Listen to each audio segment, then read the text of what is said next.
what is the work that lawyers do in FDI? Yeah.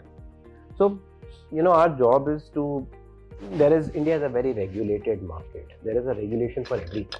We have always been ultra regulated. So we've had legislations on areas which you would not even think that India has a regulation on. There is a regulation. There is a legislation to regulate almost everything.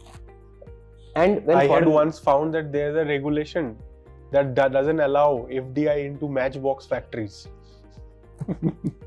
So Indian regulations are extensive and they are in areas that you would not even think that there are regulations. In fact, most of the new age tech that came in, and even if you look at the IT Act, and it provided for lots of things in way back in 2000 which are now coming in. So Indian legislators have always been progressive in terms of providing for things which may or may not be relevant today. Another thing, sorry, but I remember while doing a due diligence, once I found that company is supposed to have a security guard. If you have a security guard in Bombay, there's a Security Guards Act. You need to do compliances under Security Guards Act. Yeah, there's an act for everything, from a lift to a fire station to a everything. There are legislation. So, as a lawyer, your one key job is to help your client navigate these regulations and generally the legal environment in India and help them do business. And I mentioned this point earlier. One key problem that Indian lawyers, the clients faced with Indian lawyers, was the legalese. A lot of these Indian lawyers did not provide a clear and a practical implementable advice. And why we, as law firms and corporate lawyers in bigger firms, why we were able to make a market for ourselves and become successful despite such a large number of lawyers around the country who are in some instances struggling to make their basic living, is because we started providing that clear and practically implementable advice, which is reading the law, digesting all the legalese ourselves, figuring out the practical solution for the client and presenting that to the client. So that was one key factor. So when India liberalized 1991, all the big firms that you hear of today, which say we have 140-year-old, 150-year-old, they were not corporate law firms. There were a few people doing litigation at that point in time. When India liberalized, foreign businesses came into India. They said, "Oh, where's the law firm? Where's the law firm?" They said, "We are the law firm." And they said, "Oh, this is what we want to do." They said, "Oh, SHA.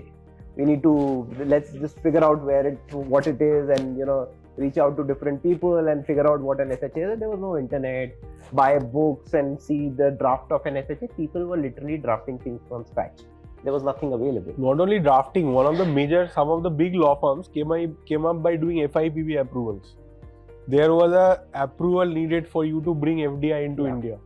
Okay. That was a big business. Foreign Investment Promotion Board. So if you were a lawyer who understood how to get this approval, a lot of people will come to you, just like all foreign law companies had to come to you just for that. And that was the first big business for law firms. Yeah, so and over a period of time, and back then, there were just books, there were no computers, there was no Google, there was nothing. So we were reading all of this. Promotion Board. Now it's been abolished. There's a replacement for FIPB called FIFP, Foreign Investment Facilitation Portal. Anyway, so the point is that that's how we were helping the clients then. Now in this era, all of this is readily available. Indian legal systems have evolved. Can I tell them what FIPB used to be like? Yeah, of course. So FIPB was basically from every ministry. They created it because to make it easier for people to get, but even what was the mechanism? If you listen to it, it will be like, oh my god, what is going to happen? So every ministry of the central government used to have a representative on this FIPB. Okay, usually the secretaries and some very senior people. So FIPB, and it's like they have a meeting once in a month. Okay, and all these ministry people come. So there will be like 30-40 people around a big table. And they'll be like, here is a proposal. Anybody has any objection? And somebody gave an objection, then God save you. What are you going? Who is going to and if 3-4 people gives objection, then you are screwed. Who is going to convince all these 3-4 people? So to resolve all of this, what the government has now done is come up with something called an FIPB, Foreign Investment Facilitation Portal, which itself is not a body but a coordinating sort of an agency with the relevant nodal ministries. So now the FDI policy sets out which are the nodal ministries for different industries. So for example, if you're investing in insurance, then ministry would be something else. If you're investing in retail, the ministry would be something else. So that once an application comes, they will only send the application to those relevant ministries for approval. Once the approval comes through, then they'll give the FIPB. Although now the approval is required for very few industries, it's not required for most of them. But that's now the new method. So coming back to, I think, what we lawyers do when advising clients on foreign investment or generally M&A or corporate transactions, we help them navigate all of this. Of course, we do more specific things like drafting documents, negotiating documents, finally executing contracts, helping them incorporate entities, getting them regulatory licenses, deal structure, deal structuring, how to do transactions, advising them on law, what they can do, what they cannot do. But to sum it up in a few words, we enable them to do their business without having to worry about so many other things around. So they come to us and say, this is what we want to do. We tell them this is how you need to do it. That's our job. And then putting everything in place for them from a legal perspective.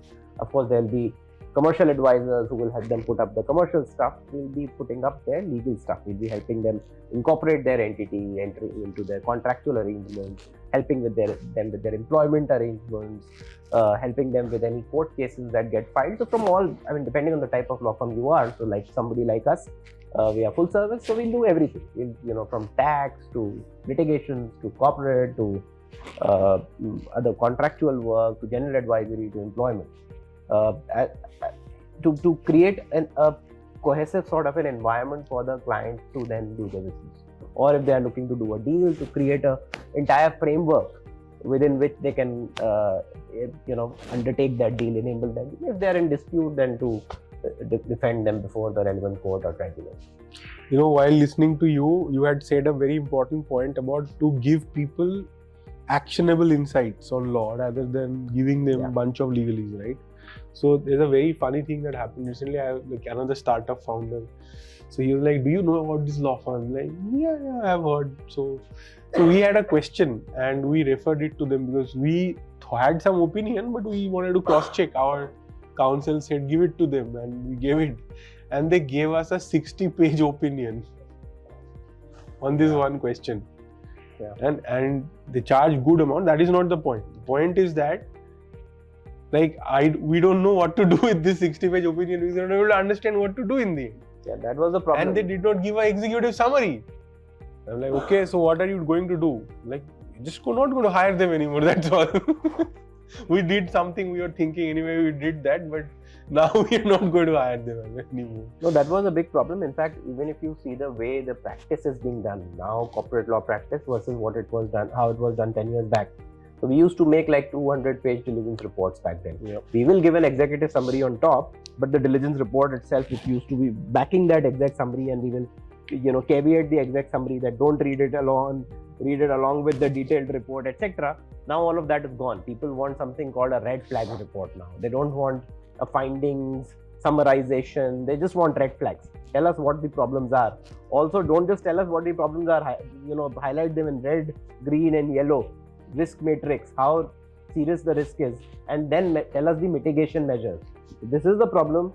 Red, yellow, green. How serious this is, and what is the way forward? As a condition precedent to closing, ask them to get this approved. So it is now that specific and addressed to the client in a manner which is easily digestible by the client. Even if I write 3 pages today, the CEO will say, I can't read 3 pages. You need to tell me what I need to do, just like that. So you just tell them that, look, okay, you don't read 3 pages, just read the first few lines. That's the brevity that is now required by clients, because they don't, they are paying you top dollar. They are paying you a lot of money. They have engaged the best lawyers. They expect you to provide them something which does not waste their time, which quickly tells them what they need to do and provides them solutions rather than presenting problems. Presenting problems is easy, but our main job is to actually providing solutions.